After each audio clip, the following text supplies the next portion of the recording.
Monsieur le Président, Madame la Vice-présidente, chers membres de l'association, je vous remercie pour cette invitation. Il s'agit aujourd'hui de présenter ma thèse soutenue en 2019. Le sujet étant l'histoire de l'architecture d'une administration sociale française et caisse d'allocation familiale. Alors, l'objet d'étude comporte un corpus important, 123 édifices, dont la moyenne de surface utile est de 12 390 mètres carrés. Dans le domaine de la recherche, un temps long s'impose après celui d'identifier, de dépouiller les recherches et les archives se rapportant au sujet. Pour cette étape, il est nécessaire d'inventorier, répertorier, classer et hiérarchiser. Pour étudier la construction en France des sièges d'allocation familiale, délimitons d'abord le contour de mon objet d'étude. En fait, le contexte est le suivant. Je change de statut social, je deviens papa et je dois déclarer mon enfant. Je tombe face à ce bâtiment en Côte d'Or, qui est la Caisse d'allocation familiale et l'URSSAF, réalisé par les architectes Jacques Duvaux et Pierre-Olivier Bazère de Rubipierre. Et tout de suite, ce bâtiment se singularise sur plusieurs points. Au niveau urbain, il est légèrement décalé par rapport au retrait de la chaussée. Et c'est le seul bâtiment classé IGH au sein de la commune de Dijon. Et ce qu'on peut remarquer aussi, c'est la plasticité du bâtiment et la couleur bleu roi, symbole du logo de la CAF. À côté de ça, je me renseigne pour savoir si d'autres ouvrages sur les CAF en France ont été publiés, et je tombe sur un ouvrage de Giulia Marino qui retrace la CAF de Paris, et notamment le fait que la CAF de Paris est le seul bâtiment inscrit monument historique et désinscrit 9 mois après. De ce fait, ma problématique est toute faite. Que sont devenus les 122 autres bâtiments réalisés en France? Pour cela, je détaille ma problématique et je me demande pourquoi ces bâtiments administratifs à usage intensif sont quasiment absents de l'histoire de l'architecture. Pourquoi ces réalisations peinent encore à accéder à une reconnaissance? Est-ce en raison du rejet d'un objet que l'on estime façonné par son programme réglementé? Première chose, je m'aperçois que ces édifices ont des particularités sur le territoire national. La plupart d'entre elles ont été implantées généralement dans la ville préfecture de département pour des questions de logistique. La CAF souhaite premièrement les mettre dans ces villes, mais à une distance très précise entre le centre-ville et les gares. Je vous rappelle que les CAF est un nouveau programme d'après la Seconde Guerre mondiale et qu'on ressort quand même de 2 guerres successives avec un réseau ferroviaire un peu mieux pas entretenu, mais on va dire un peu mieux organisé que le réseau, on va dire, routier. Première chose. Deuxième particularité, c'est que je me retrouve avec plusieurs édifices sur le même département. Ainsi, je les singularise sur une carte. Et en fait, je m'aperçois que c'est ni plus ni moins que l'héritage des caisses de compensation. Les caisses de compensation, avant-guerre, c'était un versement attribué aux familles par les usines, enfin, on va dire le gérant de la société. Il voyait un double intérêt, il voyait le fait de pouvoir aux familles donner un versement d'allocation de manière à ce qu'ils puissent évoluer, enfin que les enfants puissent évoluer, et notamment il voyait le fait que les enfants devenaient les prochaines générations de masse salariale au sein de l'entreprise. À partir de là, effectivement, dans l'entre-deux-guerres, les caisses de compensation avaient un héritage qui était celui d'avoir des grandes demeures ou des locaux affectés pour pouvoir verser ce type d'allocation aux familles. Et après la Seconde Guerre mondiale, il fallait verser aux allocataires le plus vite possible cet argent pour redresser le pays. Et il se base énormément sur le patrimoine et l'héritage des caisses de compensation. Essentiellement des grandes demeures, des hôtels particuliers, même des habitations réagencées à la hâte, juste pour verser aux allocataires l'argent.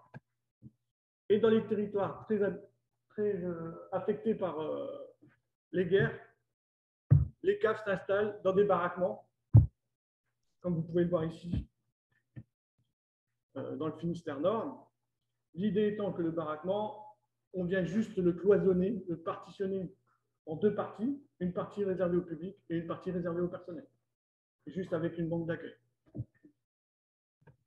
Sachant que le patrimoine est un peu disparate sur l'ensemble du territoire, certaines CAF vont racheter des biens jusqu'à acheter des écoles et réhabiliter cette école pour pouvoir accueillir les ressortissants et éventuellement intégrer la deuxième branche de la sécurité sociale, la caisse primaire de la sécurité sociale, actuellement la CPAM.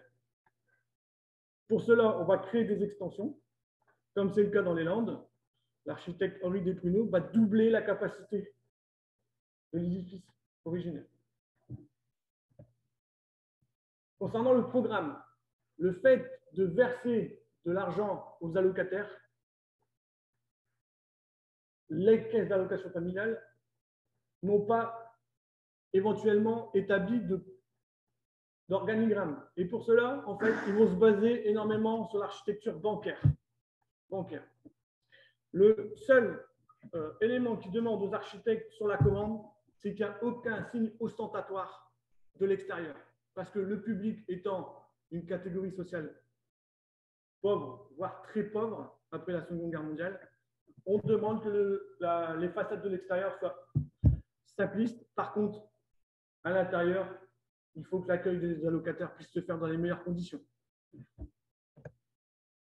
Pour cela, on retrouve des traces de cette évolution programmatique, notamment à Rouen, où à partir de la grande demeure, au niveau d'un parc, vient s'installer au fur et à mesure un ensemble de programmes et d'édifices qui répond à chaque entité programmatique. Je m'explique. La CAF de Rouen intègre tout de suite cette grande demeure. Elle fait plusieurs phases d'agrandissement, une mécanographie, puis ici, tout ce qui est bureau, en gardant l'ancienne demeure comme administratif. Et par la suite, vient de s'intégrer des fonctions supplémentaires et l'accueil sera déplacé, délocalisé pour arriver à Frontarue. Sachant que le programme n'est pas forcément défini, les architectes sont confrontés aussi à une deuxième chose, quelle architecture pour quel nouveau programme? Et en fait, ils vont se baser sur l'architecture de l'entre-deux-guerres. Il faut absolument construire des sièges, et notamment dans les chefs-lieux de préfecture d'abord, Bordeaux, Strasbourg, Lyon. Et ce qu'on peut remarquer, c'est qu'on retrouve les caractéristiques et les codes architecturaux de l'avant-guerre, avec les corniches, énormément placées entre la partie accueillant le public au rez-de-chaussée et toutes les parties des bureaux pratiqués par étage, jusqu'à éventuellement créer un attique pour distinguer où sont installés les bureaux, l'administration et surtout la direction et le conseil d'administration. La CAF va devenir maître d'ouvrage. Elle va commencer à se constituer des architectes en interne pour conseiller les maîtres d'œuvre qui vont réaliser des futurs sièges de CAF. Pour cela, ces bureaux en interne vont proposer des schémas directeurs et notamment une perspective très intéressante où le fonctionnalisme parle d'elle-même, car rien qu'à regarder les différents volumes, vous arrivez à distinguer les différentes fonctions. Et notamment pour la sécurité sociale, l'idée étant toujours d'essayer de regrouper la CAF et la caisse primaire de sécurité sociale, et notamment avec les 3 corps d'État, on peut distinguer les avant-corps, on peut distinguer trois entités. Une dédiée à l'entrée principale qui va distribuer éventuellement les actions sociales et indirectement la CAF et la CPAM, elles-mêmes divisées en deux ailes différentes. Cette typologie de bâtiment que je vais appeler bâtiment en peigne va être pris à Bordeaux dans l'intégralité quasiment du plan masse type proposé par la CAF. Et on retrouve toujours cette architecture très avant-guerre, avec seulement quelques aplats de matériaux pouvant décorer ou ornementer le bâtiment.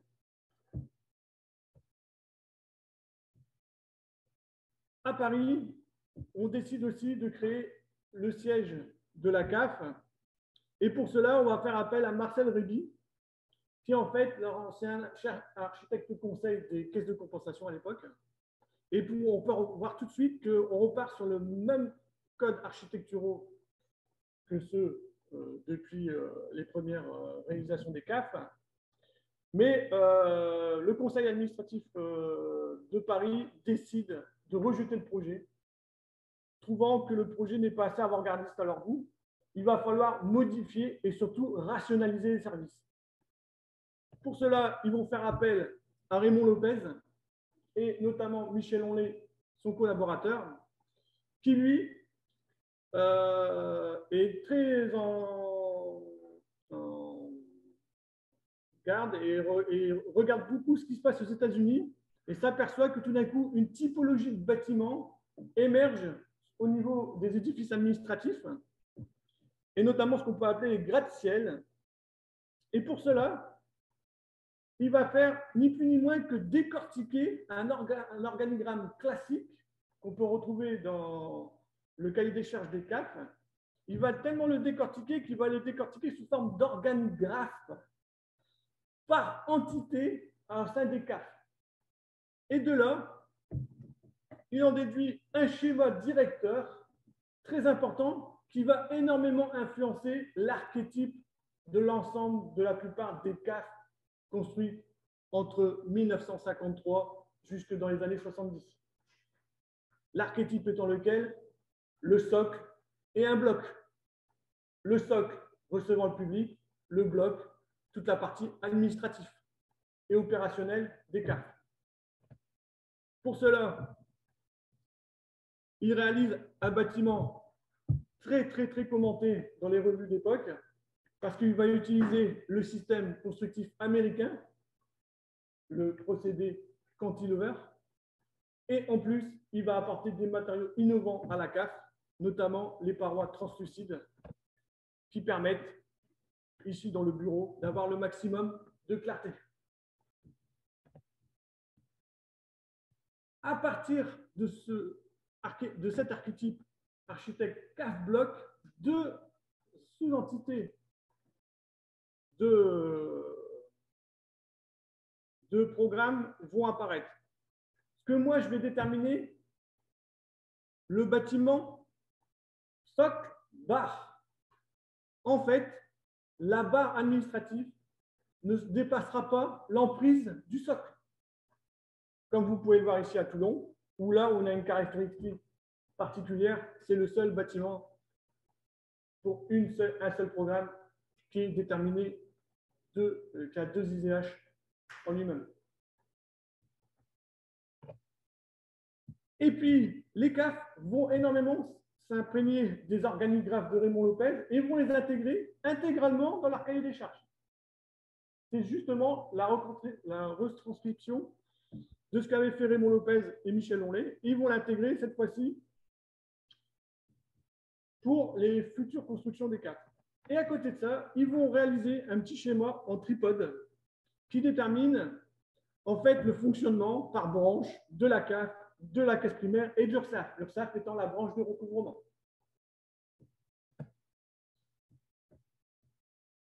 À l'époque, vers 1958, Jean Phaéton a été missionné pour pouvoir réaliser le siège de la sécurité sociale de la Meuse.